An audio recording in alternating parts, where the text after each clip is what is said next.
SPP सधैँको लागि बन्द भएको हो कि एसपीपी अझै पनि शङ्कास्पद दृष्टिले? होइन, एसपीपीको बारेमा अमेरिकन एम्बेसीले प्रश्न पारिदिएको छ, यो नेपालसँग सम्झौता भइसकेको छ भनेर। एसपीपी रोक्ने हो भने एमसीसी पनि रोकिने सम्भावना छ? एमसीसी भित्रकै कार्य बडो गहिरो प्रश्न लिएर आउनुभयो यहाँले। त्यसलाई रोक्ने कसरी हाम्रो महत्त्वपूर्ण। आफ्नो थैलोको मुख बलियो बनाएपछि कसैले चोर लाउनु पर्दैन, यो उखान चरितार्थ यही नै हो। एसपीपीको बारेमा अमेरिकन एम्बेसीले जुन इन्फर्मेसन चाहिँ जुन स्टेटमेन्ट बाहिर निकाल्यो त्यो स्टेटमेन्टलाई आधार मान्दाखेरि चाहिँ अमेरिकाको कुनै एउटा स्टेट गभर्मेन्टसँग चाहिँ नेपालको त्यो एसपीपी एग्रिमेन्ट भयो। अब त्यसलाई कहिले भएन कहिले भयो भनेर चाहिँ सेना पनि त्यसमा कन्ट्रोभर्सीमा पर्यो, तर भएको रहेछ भन्ने कुरा चाहिँ त हामीले अमेरिकन एम्बेसीको चाहिँ डकुमेन्टलाई आधिकारिक मान्नुपर्ने हुन्छ, किनभने त्यो डेमोक्रेसी हो। त्यो डेमोक्रेसीमा चाहिँ हरेक कुरा ट्रान्सपरेन्ट हुन्छ, अमेरिकन डेमोक्रेसीमा ट्रान्सपरेन्ट हुन्छ। हाम्रो बरु नेतृत्व लुकाउँदो रहेछ, तर उनीहरूले चाहिँ ट्रान्सपरेन्टली त्यो कुराहरूलाई चाहिँ भन्छ। त्यसले गर्दाखेरि एसपीपी सम्झौता भइसकेको रहेछ एउटा। दोस्रो तपाईँको एसपीपीको बारेमा मेरो बुझाइ, मैले त्यो पाएको इन्फर्मेसन होइन, त्यो अनुसार सरकारले के निर्णय गर्यो भन्दाखेरि हाललाई एसपीपी कार्यान्वयन नगर्ने भन्ने निर्णय गरेको छ। ए हाललाई मात्रै हो त्यो? हो।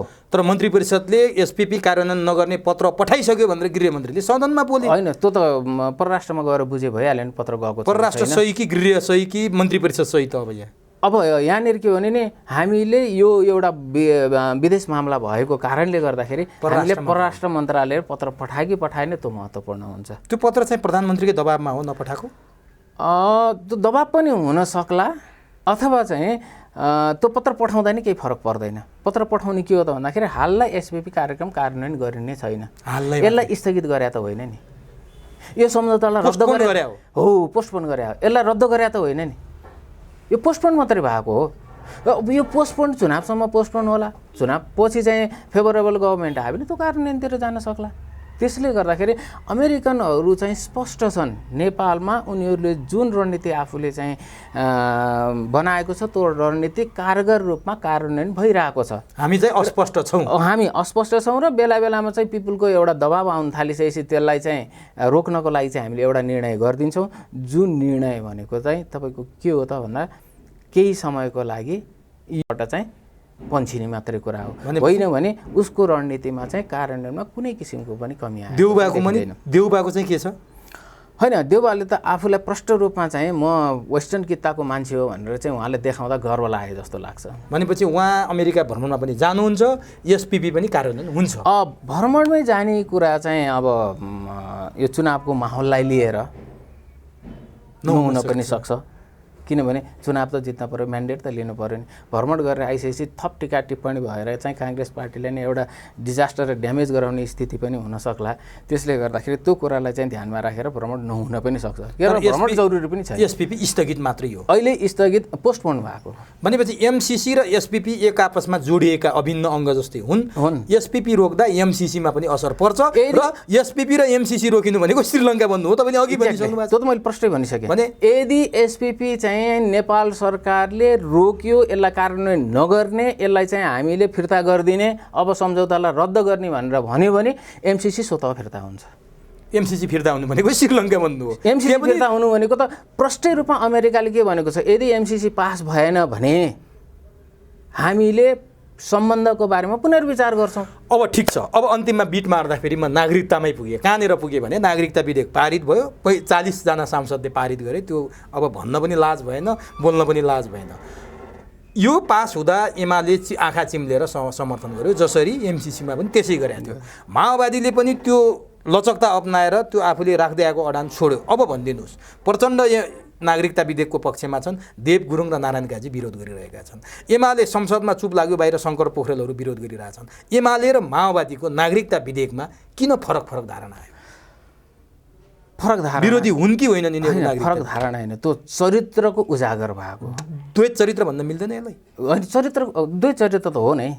कम्युनिस्टहरूको त जहिले पनि द्वैत चरित्र हो नि त।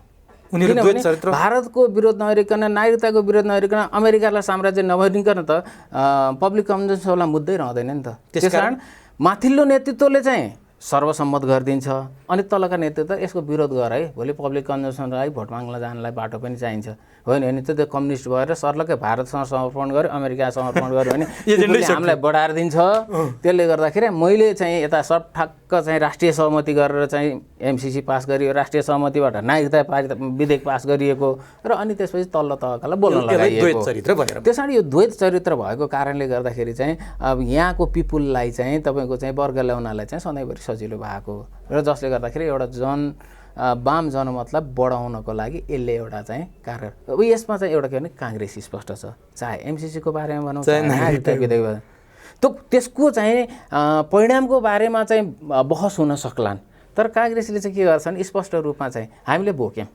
हामीलाई जे भन्ने हो भन राष्ट्रघाती भन्ने हो कि राष्ट्रवादी के भन्ने हो तर हामीले चाहिँ क्लियर कट एमसिसी चाहिँ यो आर्थिक विकास परियोजना हो ल्याउनै पर्छ नागरिकता चाहिँ जन्मको आधारमा चाहिँ नेपाली नागरिकलाई दिनै पर्छ भनेर उसले भन्छ त्यस्ता कुराहरूमा चाहिँ काङ्ग्रेसको स्पष्टता चाहिँ देखिन्छ तर कम्युनिस्टहरूको द्वैत चरित्र चाहिँ त्यहाँनिर देखिन्छ तर यो जुन कन्ट्राडिक्सन छ नि यही कन्ट्राडिक्सनमा नि तपाईँको चाहिँ विदेशीहरू खेल्ने हो त्यही भइरहेछ र विदेशीलाई खेल्नको लागि हामीले चाहिँ स्पेस दिएको हो हाम्रो लिडरसिपले दिएको हो विदेशीको गल्ती होइन हामीले ढोका खोल्दियौँ मेरो मभन्दा सानो राष्ट्रको चाहिँ यदि ठाउँ पाउँछ नि त मेरो राष्ट्रले गएर खेलिदिन्छ त्यहाँ स्वाभाविक छ स्वाभाविक हो माथि चाहिँ आफ्नो पकड जमाएको छ र अब पिपुलले के गर्छ भन्दाखेरि चाहिँ विद्रोह गर्न नसकिने भइसकेपछि उसले वैधानिक विद्रोहतिर जान्छ र त्यो वैधानिक विद्रोह चाहिँ तपाईँको यति सुगुहाउट छ आज तपाईँ मेची महाकालीले जानु भने त्यो विद्रोहको लागि पिपुल तयार छ तर उसले कसरी विद्रोह गर्छ भन्ने मात्रै कुरा हो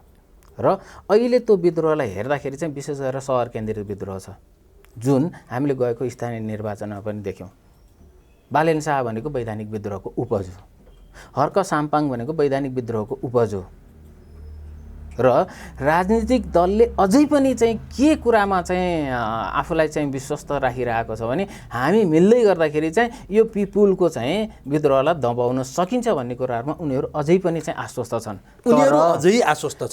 आश्वस्त छन् तर पिपुलले एक खालको सङ्केत देखाइदिइसकेको छ जस्तो उदाहरण हिजो शेरबहादुर देउवाले भाषण गर्दा गर्दै नाराबाजी भयो कालो झण्डा देखाइयो त्यो पनि त्यसको उपज हो अब हरेक नेताको भाषणमा त्यस्ता कुराहरू सुरु हुन्छन् र हरेक ठाउँमा चाहिँ तपाईँका त्यस्ता खालका विद्रोहका चाहिँ स्थितिहरू आउँछन् र त्यो पिपुल यति निरीह भइसकेको छ कि यति तपाईँको चाहिँ त्यो निराश भइसकेको छ कि चाहिँ उसँग चाहिँ अब विद्रोह गर्न सक्ने तागत त छैन असङ्गठित छ त्यसैले वैधानिक विद्रोहबाट नै चाहिँ त्यो कुरालाई चाहिँ भोलि उसले प्रमाणित गरेर देखाइदिन सक्छ श्रीलङ्काको उदाहरण हेरौँ यहाँनिर राजपक्षे परिवार भाग्नु पर्यो अहिले श्रीलङ्कामा राष्ट्रपति भवन प्रधानमन्त्री निवास नेताका घरहरूमा जनताले कब्जा जमाएको त हामीले देख्यौँ त्यो वैधानिक विद्रोह हो त्यो होइन त्यो अवैधानिक विद्रोह हो त किन किनभने त्यो त एउटा चाहिँ सशस्त्र चाहिँ तपाईँको चाहिँ हिंसात्मक रूपमा नै प्रस्तुत भएको विद्रोह हो नि नेपालमा त्यो हुने डरलाग्दो सिनारियो अवस्था त्यो डरलाग्दो सिनारियोको लागि अझ पृष्ठभूमि निर्माण हुँदैछन् अझ त्यो पृष्ठभूमिमा पुगिसकेको छैन पुग्ने सम्भावना कति देख्नु त्यो पुग्ने सम्भावना धेरै छ ढिलो चाँडो पुग्ने त त्यही नै हो ढिलो चाँडो पुग्ने त्यही नै हो अहिले किन पुगेको छैन म त्यो पाटोलाई चाहिँ फेरि व्याख्या गरौँला त्यसको पनि बडो महत्त्वपूर्ण चाहिँ पक्षहरू छन् अहिले चाहिँ मैले के भने नेपालमा विद्रोह हुन सक्दैन भने असङ्गठित शक्तिको कारणले विद्रोह हुन सक्दैन तर वैधानिक विद्रोह हुन्छ भन्ने कुरा हामीले गएको स्थानीय निर्वाचनमा ती कुराहरूलाई पुष्टि गरिसकेको त्यो चाहिँ वैधानिक विद्रोह त्यो वैधानिक विद्रोह हो किनभने त्यहाँ त्यो वैधानिक विद्रोहको मौका पनि पाएनन् होइन भने वैधानिक विद्रोह त्यहाँ पनि हुने थियो त्यसैले वैधानिक विद्रोहबाट नै एकचोटि नेपाली जनताले चाहिँ प्रयास गर्छ त्यो प्रयास गर्दाखेरि पनि यदि सफल हुन सकेन भने त्यसपछि गएर चाहिँ अवैधानिक विद्रोहतिर चाहिँ जान सक्ने हिंसात्मक र डरलाग्दो हुनेछ र अहिले त्यो अवैधानिक चाहिँ विद्रोहलाई चाहिँ कसरी रोकिएको छ त भनेर भन्दाखेरि चाहिँ आज यो देश चाहिँ ऋणमा चुर्लुम्मै डुब्दै गर्दाखेरि पनि आम नेपाली पिपुलहरूलाई चाहिँ त्यति अप्ठ्यारो परिस्थितिमा आर्थिक रूपमा अप्ठ्यारो परिस्थितिमा महँगी त संसारभर नै छ अप्ठ्यारो परिस्थितिमा नपुगेको कारणले गर्दाखेरि चाहिँ आज त्यो अवैधानिक विद्रोह भएको चाहिँ होइन श्रीलङ्कामा के भइदियो भन्दाखेरि चाहिँ तपाईँको तेल छैन कफी छैन तपाईँलाई खाद्यान्न छैन त्यसपछि गएर त्यो एउटा विद्रोहमा चाहिँ तिनीहरू जबरजस्त रूपमा अभावका कारणले विद्रोह हामी कहाँ त्यो अभाव त छैन नि त र हामी कहाँ अभाव कति बेला हुन्छ भनेर भन्दाखेरि चाहिँ जुन दिन चाहिँ एसपिसी र एसपिपी र एमसिसी यो देशबाट फिर्ता हुन्छ त्यसपछि त्यहाँबाट सुरु हुन्छ त्योभन्दा अगाडि हुँदैन। किनभने हामीलाई जति लोन चाहिन्छ नि कुरा यो हो नि, कुरो यो प्राप्त गर्दै जान्छौँ। अनि यहाँनिर त देखिँदैन नि त। तर तपाईँले हेर्नुहोस् त, आज 6 वर्षमा चाहिँ हिजो 5.5 खरब बराबरको लोन थियो नि, आज झन्डै चाहिँ 18-19 खरबको चाहिँ लोनमा हामी व्यापार घाटा हेर्नुहोस् त, बजेट वार्षिक बजेट बराबर व्यापार घाटा भइसकेको छ। त्यसले गर्दाखेरि आर्थिक रूपमा चाहिँ त हामी यति चाहिँ त्यो चर्मराइसकेको छ नि, आज उनले लोन दिइरहेको र ब्याज नमागेको कारणले गर्दाखेरि हामी जोगिएको। जुन दिन उनले लोन दिन मात्रै छोड्छन् त्यसपछि विद्रोह हेर्नुहोस् कुन रूपमा आउँछ। र उनले ब्याज माग्न थाले भने श्रीलङ्काका हालतमा चाहिँ हामी कसैले रोक्नै सक्ने, कसैले पनि रोक्न सक्दैन त्यो अवस्थामा। किनभने खान नपाइसकेपछि मान्छे सडकमा आइहाल्छ नि त। अब यसलाई अझै म अगाडि बढौँला, नागरिकताको थोरै म एउटा कुरा सकौँ अनि यता आउँला हामी। जस्तो नागरिकताको कुरा गर्दाखेरि सबै कुरा छर्लङ्ग हुने गरी तपाईँले भनिसक्नुभयो। अब एउटा म के जान्न चाहन्छु भने जस्तो भारतको संस्थापन पक्ष सत्ता पक्षको कुनै न कुनै तरिकाले प्रेसर छ, दबाब छ भन्नुभएको छ। कुर्सी कसरी उसले कब्जा गरेको छ, खुकुरीको धारमा कसरी यिनीहरू बसेका छन्, पल पलमा यिनीहरूको कुर्सी कसरी पल्टाउन सक्छ, रिमोट उसले चलाएको छ, त्यो हामीले क्लियर गरिसक्यौँ। जस्तो नागरिकता तराईका डिस्क्रिमिनेसन भएका दाजुभाइ दिदीबहिनी आमा बुबाहरूको मुखौटा बनाएर भारत आफ्ना नागरिकलाई पनि नेपालको नागरिकता दिलाउन चाहन्छ। त्यो के का लागि चाहन्छ? त्यो भारतीयहरूलाई नेपाली नागरिकता दिलाएर भारत के गर्न चाहन्छ त्यो चाहिँ प्रश्न। एउटा भारतको विगतलाई हामीले हेऱ्यौँ भने उसले यो नेपालमा मात्रै होइन, उसले अन्यतातिर पनि त्यो खालको नीति अपनाएको चाहिँ देखिन्छ। जस्तो फिजीमा पनि चाहिँ त्यो एउटा नीति त हो नि, तपाईँको श्रीलङ्कामा पनि चाहिँ तपाईँको चाहिँ त्यो नीति त हो नि। पछि श्रीलङ्का सरकारले दबायो होइन, लेटे मुभमेन्टलाई दबाइदिएर चाहिँ त्यहाँबाट चाहिँ ब्याक हुनु परेको हो नि त। त्यसले गर्दा उसको त एउटा नीति हुन्छ, त्यो नीतिलाई चाहिँ हामीले कसरी प्रतिवाद गर्ने भन्ने कुरा चाहिँ हाम्रो कुरा हो। तर हामी प्रतिवाद गर्न सक्ने ठाउँमै छैन। होइन, हामी ठाउँमा हुन्थ्यौँ। हामी ठाउँमा कति बेला हुन्थ्यौँ भन्दाखेरि कम्ती भने नागरिकताको बारेमा चाहिँ वास्तवमा चाहिँ हाम्रो समस्यामा परेको को हो, कति छन् त्यो त हामी आइडेन्टिफाई गर्न सक्दैनौँ भने किन हामी अध्ययन गर्दैनौँ। तर पटक पटकका परिवर्तन उसैले चाहेर भएको त तपाईँले अघि भनिसक्नुभयो। त्यसकारण पनि हामी नागरिकतामा कडा नियम बनाउन सक्दैनौँ। उनीहरूको नागरिकता नेपाली नागरिकता लिएका भारतीय छन् भन्ने थाहा पाउँदा पाउँदै त्यो नागरिकता खारेज गर्न पनि सक्दैनौँ। हामी त निरीह रहेछौँ नि त। होइन, त्यो त के हो भने नि हाम्रो नेतृत्वको कमजोरीको कारणले गर्दाखेरि त्यो भाव हो नि त। नेतृत्वको कमजोरीले गर्दाखेरि त नेतृत्व त्यति बेला मात्रै त्यो जगमा उभिन सक्थ्यो जति बेला चाहिँ हाम्रो आवश्यकता भनेको यो हो है भन्न सक्थ्यो नि त। जस्तो विभिन्न खालको अध्ययनहरू गराउन सक्थ्यो नि त। वास्तवमा चाहिँ को हो त नागरिकताबाट वञ्चित भएको समूह त्यो आइडेन्टिफाई गरेको छ आज नेपाल सरकारले? छैन नि त। विधेयक लिएर आउँदै गर्दाखेरि त्यो विधेयकलाई पुष्टि गर्ने हाम्रा आधारहरू के हुन्? आधार प्रस्तुत गर्न सक्दैन नि त। त्यसले गर्दाखेरि चाहिँ यो एउटा के हो भने नि गम्भीर र विहङ्गम एउटा अध्ययन हुनुपर्ने थियो। त्यो अध्ययनबाट चाहिँ आइसकेपछि मात्रै त्यसलाई चाहिँ पब्लिक गरेर ल यो कारणले गर्दाखेरि चाहिँ यो खालको विधेयक चाहिँ जरुरी छ भनेर भन्न सक्नु पर्थ्यो नि त। तर यो पात्र, यो प्रवृत्ति यो प्रणालीबाट सम्भव छैन। हो, अब त्यो भएको कारणले गर्दाखेरि चाहिँ त तपाईँको यसमा तपाईँको विशेष गरेर भू राजनीतिक खेलाडीहरूले त खेल्छन् नै, त्यो स्वाभाविक हो। त्यो हामीले दिएको स्पेस हो उमेशजी। मैले यहाँनिर भारतलाई पनि दोष दिन्न, यहाँनिर म अरू कुनै पनि शक्ति राष्ट्रहरूलाई दोष दिन्न। यहाँनिर यो सम्पूर्ण दोषको भागी भनेको हाम्रो राजनीति नै हो, हाम्रा नेताहरू नै हुन्, हाम्रो नेतृत्व नै हो।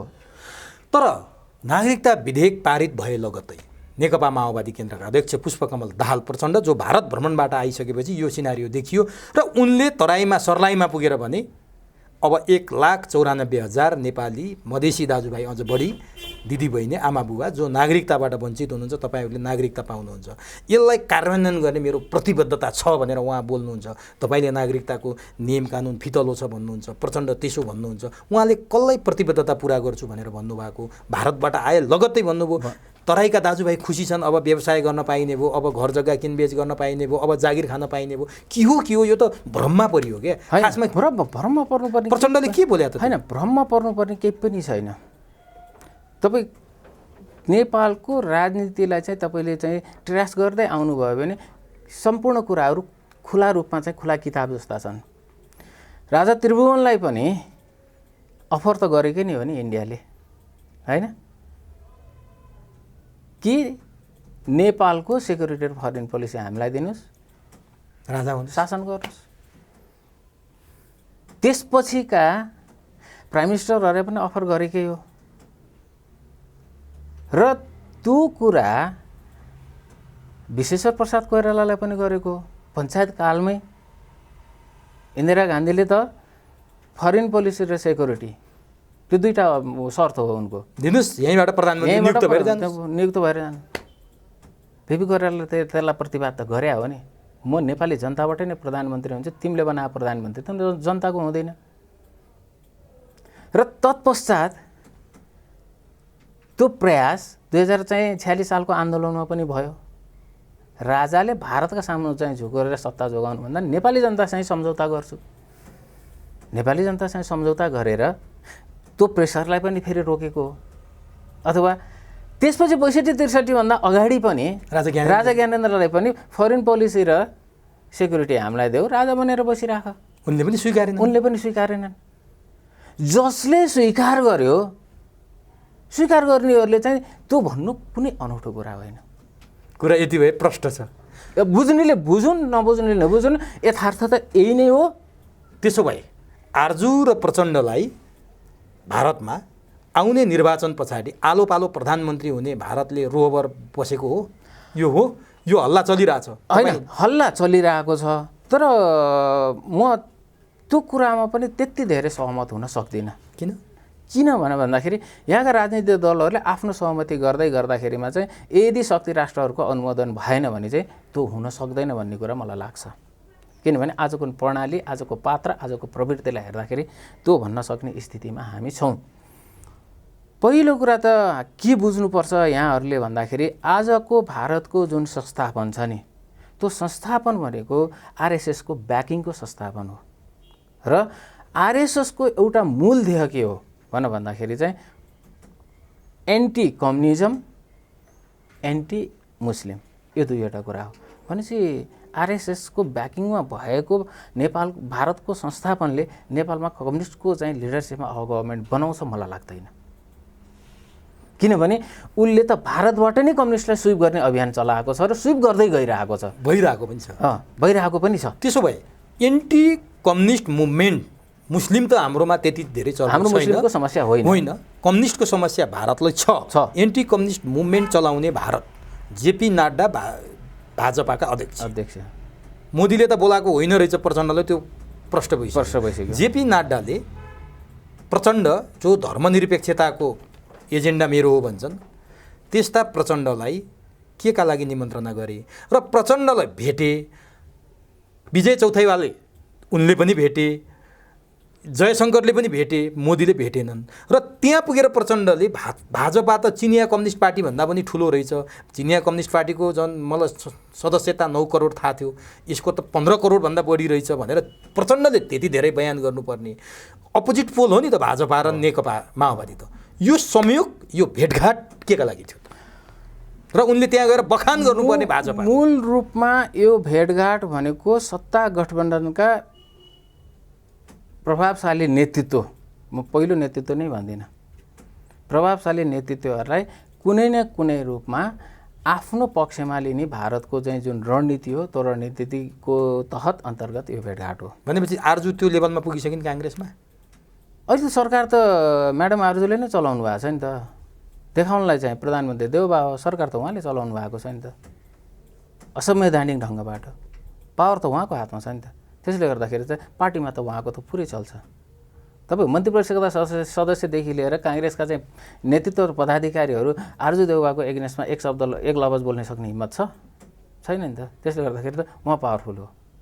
त्यसले गर्दाखेरि उहाँ एज अ डिफ्याक्टो प्राइम मिनिस्टरको रूपमा चाहिँ इन्डिया पुष्पकमल दल प्रचण्ड चाहिँ एज अ माओवादीको अध्यक्षको रूपमा चाहिँ त्यहाँ जानुभएको हो। त्यो वातावरण आरजूले क्रिएट गरे हो?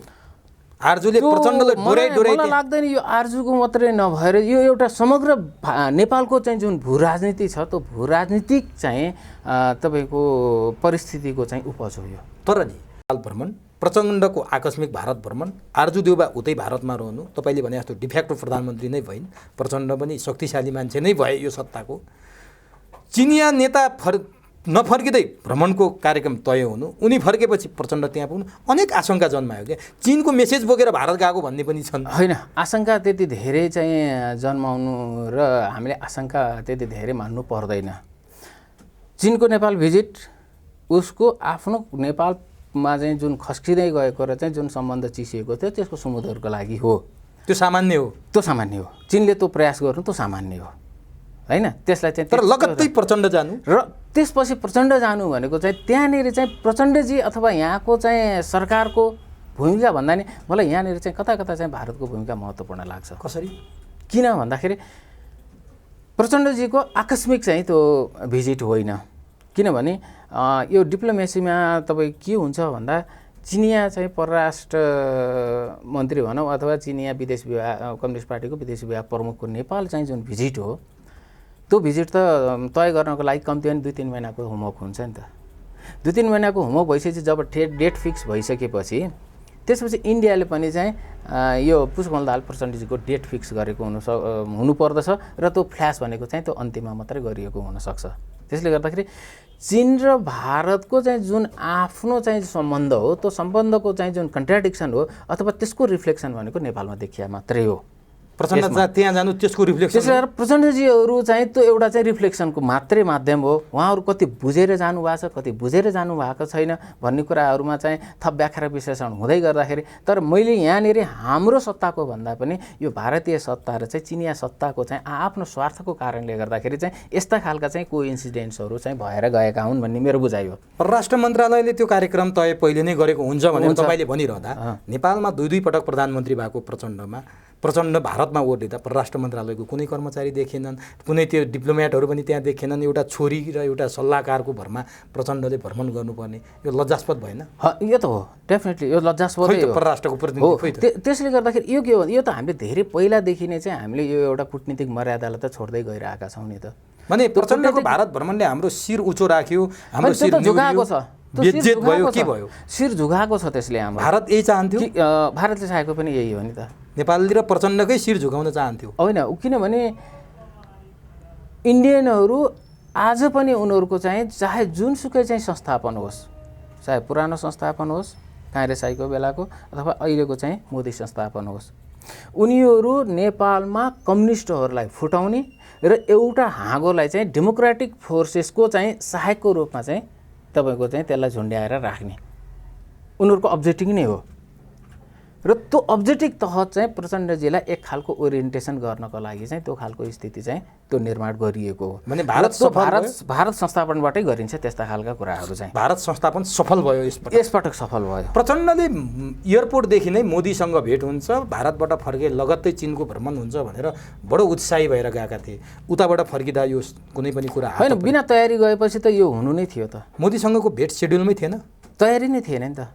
मोदी जस्तो प्रचण्डजीको चाहिँ जुन होमवर्क गर्नुपर्ने हो, जुन तयारी गर्नुपर्ने हो भिजिटको लागि, त्यो होमवर्क र तयारी नै थिएन कि। उहाँ अकस्मात चाहिँ चकमा दिने हिसाबले चाहिँ काम गर्नुहुन्छ, त्यो चकमा दिने हिसाबले काम गर्दै गर्दाखेरि यस्तो डिप्लोमेटिक फेलर्सहरू उहाँ त्यसरी बोल्न हुन्थ्यो एयरपोर्टमा मोदीसँग भेट हुने तालिका नै आवश्यकै थिएन बोल्नु पर्यो। के का लागि बोल्नु भएको थियो? अब उहाँले चाहिँ त्यो के भन्दा त्यो एउटा पपुलारिटी र चाहिँ आफ्नो हाइटलाई चाहिँ बढाउनको लागि बोल्नु भएको थियो। त्यो हाइट पछिल्लो समयमा मोदीजीसँग भेट्न भइदिए गर्दाखेरि कति घटेर गयो त्यो उहाँले महसुस गर्नु। तर उहाँले कुनै टेन्सन छैन भन्नुभएको छ। हो, त्यही नै प्रश्न छ, त्यसैले उब्जाउँछ। टेन्सन छैन भन्नु नै उहाँलाई टेन्सन भयो, हामीले यसरी बुझ्नुपर्ने हुन्छ। उहाँले ओकल्नु भयो, त्यो ओकल्नु भयो, उहाँलाई टेन्सन भयो, सह्य भएन, सहन सक्नु भएन, छाती पोलिसकेपछि उहाँले ओकल्नु भयो। मलाई टेन्सन छैन भनेको होला म भयङ्कर टेन्सनमा छु भन्ने खालको अभिव्यक्ति हो त्यो। तर भन्नु न के भन्दै हुनुहुन्थ्यो? त्यो अभिव्यक्ति हो। र त्यसपछि उहाँ आएर नेपालमा समाजवादी केन्द्रको जुन एउटा अवधारणा लिएर आउनुभयो नि, त्यो एउटा टेन्सनको उपज त्यहाँनिर रिफ्लेक्सन भएको हो। त्यो समाजवादी केन्द्रले के जवाफ दिन चाहनुहुन्छ उहाँ भारतलाई? म भोलि वाम गठबन्धन पनि बनाउन सक्छु अथवा चाहिँ समाजवादी केन्द्र बनाएर सत्ताको चाहिँ नेतृत्व गर्ने म नै हो र मैले जतातिर चाहिँ आशीर्वाद दिन्छु त्यतैतिर नै बहुमत आउँछ। त्यो जवाफ हो, त्यो जवाफ हो। त्यो सम्भावना जस्तो नि समाजवादी केन्द्र अथवा वाम गठबन्धन बनाएर 74मा जसरी काङ्ग्रेसलाई एक्लो बनाइएको थियो, सत्तामा काङ्ग्रेससँग हुँदाहुँदै एमालेसँग गठबन्धन गरेर पार्टी एकता नै गर्नुभएको थियो। अहिले पनि चिनिया रसायन भनौँ अथवा लिउ चियान्चाओको त्यो सदासयता छैन व्याख्या त्यसरी गरिएको छ। अथवा भारतलाई जवाब दिने नाममा प्रचण्डले वाम गठबन्धन केपी ओली लगायतसँग वाम गठबन्धन गर्ने सम्भावना कति देख्नुहुन्छ आउने चुनावमा? होइन, सम्भावनालाई इन्कार गर्न सकिँदैन, सम्भावना बेसी छ। यदि काङ्ग्रेसको अस्तिको निर्णय के भएको छ भन्दाखेरि गठबन्धनलाई निरन्तरता दिने, अरूसँग गठबन्धन पनि नगर्ने, यही गठबन्धनलाई अगाडि लिएर जाने र सरकारको नेतृत्व काङ्ग्रेसले गर्ने, काङ्ग्रेसले गर्ने, सकेसम्म बहुमत ल्याउने र बहुमत ल्याउने, सकेसम्म ठिक छ बहुमत ल्याउने। त्यसले त प्रचण्डजीको प्रधानमन्त्री हुने ख्वाबलाई त अन्त्य गर्यो नि त। अनि प्रचण्डजीले समाजवादी केन्द्रको नाममा काङ्ग्रेससँग बार्गेनिङ गर्दै हुनुहुन्छ। पहिलो कार्यकालको अथवा चाहिँ दोस्रो कार्यकाल 5 वर्षलाई आधा आधा गराउँदाखेरि त्यो पनि भएन भने त्यो प्रधानमन्त्री मलाई चाहियो। यदि त्यो पनि काङ्ग्रेस दिँदैन भने म वाम गठबन्धनतिर लाग्छु। केपी ओलीलाई प्रधानमन्त्री मान्न तयार हुन्छन् प्रचण्ड? केपी ओलीजीले प्रचण्डजीलाई पनि प्रधानमन्त्री मान्न तयार हुन्छन् वाम गठबन्धनको लागि। वाम गठबन्धनलाई भने काङ्ग्रेस फेरि एक्लिने सम्भावना देखिन्छ। त्यो प्रबल देखिन्छ, किनभने जनमत नै नेपालको त्यस्तो खालको छ। त्यो अवस्था आयो भने के हुन्छ नेपालको राजनीतिमा? होइन, त्यो अवस्था आउँदै गर्दाखेरिमा पनि यहाँको कम्युनिस्टहरूबाट खासै गरी इन्डियन र वेस्टर्नहरू डराउनु पर्ने चाहिँ केही पनि छैन। किन भन्दाखेरि चाहिँ त स्कुलिङ नै कम्युनिस्ट भए पनि चाहिँ यो वेस्टर्न र चाहिँ इन्डियन स्कुलिङका चाहिँ हाम्रो कम्युनिस्टहरू हुन्। यसो परेको बेलामा चाहिँ तपाईँको चाहिँ राष्ट्रवादी हुनलाई त भारतलाई गाली गर्ने हुन्, साम्राज्यवाद भनेर अमेरिकालाई गाली गर्ने हुन्। त्यसपछि गएर चाहिँ कुनै त्यस्ता खालका महत्त्वपूर्ण चाहिँ चाहे नागरिकताका विधेयकको कुरा होस्, चाहे तपाईँको चाहिँ एमसिसीका कुरा होस्, सर्वसम्मतिले चाहिँ उनीहरूका चाहिँ इन्ट्रेस्टलाई फुलफिल गर्ने हुन्। त्यसले गर्दाखेरि उनीहरू कति पनि चाहिँ कम्युनिस्टहरूबाट आफैले हुर्काएका आफैले पालेकाबाट यो यहाँनिर चाहिँ के हो भन्दाखेरि पुष्पकमल दाहाल प्रचण्डजीले अर्को के सन्देश दिन खोजिरहनु भएको छ भन्दाखेरि हामी चाहिँ जुन भू राजनीतिक चाहिँ चपेटामा छौँ, हामीले चीनसँगको एउटा सम्बन्धलाई चाहिँ कायम राख्नुपर्छ र त्यो पनि चाहिँ एउटा चाहिँ कुलगुरु एउटै भएको कारणले, कम्युनिस्टको कुलगुरु त एउटै हो नि, एउटै भएको कारणले चीनसँग पनि सम्बन्ध राख्नुपर्छ भनेर चाहिँ जुन उहाँले बेला बेलामा चाहिँ भन्नुहुन्छ हो, त्यो भन्दै गरेर ब्यालेन्स गर्न खोज्नुहुन्छ। त्यो ब्यालेन्स गर्न खोज्दै गर्दाखेरिमा चाहिँ इन्डियन संस्थापनले चाहिँ जति प्रचण्डजीलाई विश्वास गर्नुपर्ने त्यो विश्वास गर्न नसकेको, त्यो भिजुअलाइजेसन अब समाजवादी केन्द्र, तपाईँको चाहिँ काङ्ग्रेससँगको बार्गेनिङ, त्यसपछि गएर चाहिँ ओलीजीसँग पनि बार्गेनिङ हो। भनेपछि प्रचण्डले दक्षिणको मन जित्न पनि सकेका छैनन्, उत्तरको मन जित्न पनि सकेका छैनन्। एक प्रकारले भन्यो भने ढुलमुले अवस्थामा, कहिले यता कहिले उता, जस्तो ओली र देउबा छान्या जस्तो, कहिले भारत कहिले चीन। अब चीनले पनि चाहिँ उहाँलाई किन विश्वास गर्न सक्दैन भन्दाखेरि चीनलाई के राम्रो थाहा छ भन्दाखेरि चाहिँ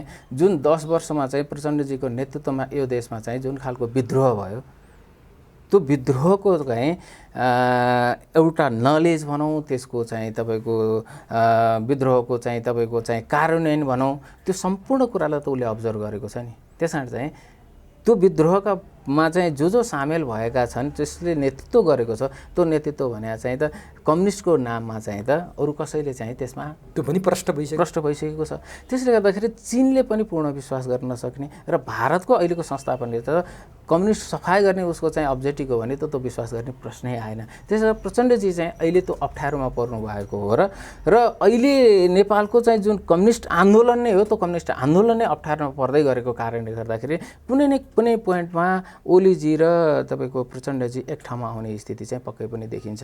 अन्यथा भोलि काङ्ग्रेसले पुष्पकमल दाहाल प्रचण्डजीलाई चाहिँ एज अ प्राइम मिनिस्टरको रूपमा चाहिँ स्वीकार गरिदियो भने ओलीजीको राजनीति कहाँ पुग्छ? हिजो काङ्ग्रेसको 23 सिट आएको थियो प्रत्यक्षमा, ओलीजीहरूको सिट आउने भने त 20 हो नि, 20 भन्दा त माथि आउँदैन। ओली यो रिस्क मोल्न तयार छैनन्। हो, ओलीजी यो रिस्क मोल्नुहुन्न, किनभने बरु 2.5 वर्षको पुष्पकमल दाहाल प्रचण्डलाई अगाडि प्रधानमन्त्री दिएर पनि ओलीजीले वाम गठबन्धन बनाएर कम्तीमा पनि चाहिँ वामको नेतृत्व नेकपा एमाले नै गर्नुपर्छ भन्ने खालको मान्यतामा ओलीजी जानुहुन्छ। तर उहाँले एमालेलाई सत्ता चाहिएको होइन, एक्लै लड्छ, बरु 5 वर्ष सत्ता बाहिर बसे पनि केही फरक पर्दैन भनिरहनु भएको छ नि। बाहिर होइन, बाहिर त त्यो भन्ने कुरा हो नि त, तर उहाँले भित्र अर्कै हुँदैछ। भित्र उहाँलाई थाहा छ नि त, उहाँलाई जसरी चाहिँ तपाईँको चाहिँ बालुवाटारबाट चाहिँ बालकोट पुर्याइयो, त्यो पुर्याएको घटनाक्रमलाई त उहाँले राम्रोसँग सम्झिनु भएको छ। भने काङ्ग्रेस चाहिँ के गरेर बसिरहेको छ यति बेला? होइन, काङ्ग्रेस एउटा कुरा के कुरामा चाहिँ आश्वस्त देखिन्छ भन्दाखेरि विशेष गरेर आजको चाहिँ संस्थापन के कुरामा आश्वस्त देखिन्छ भन्दाखेरि जसरी चाहिँ 23 सिटको काङ्ग्रेस चाहिँ तपाईँको प्राइम मिनिस्टरसम्म हुनसक्छ, त्यो पृष्ठभूमि निर्माण हुन्छ भने भोलि चाहिँ पक्कै पनि चाहिँ राज्य सत्ताको चाहिँ नेतृत्व गर्ने र चाहिँ यो देशको चाहिँ जुन शासन सत्ताको हालिमाली गर्ने कुरामा अब काङ्ग्रेसलाई केहीले पनि रोक्न सक्दैन भन्ने खालको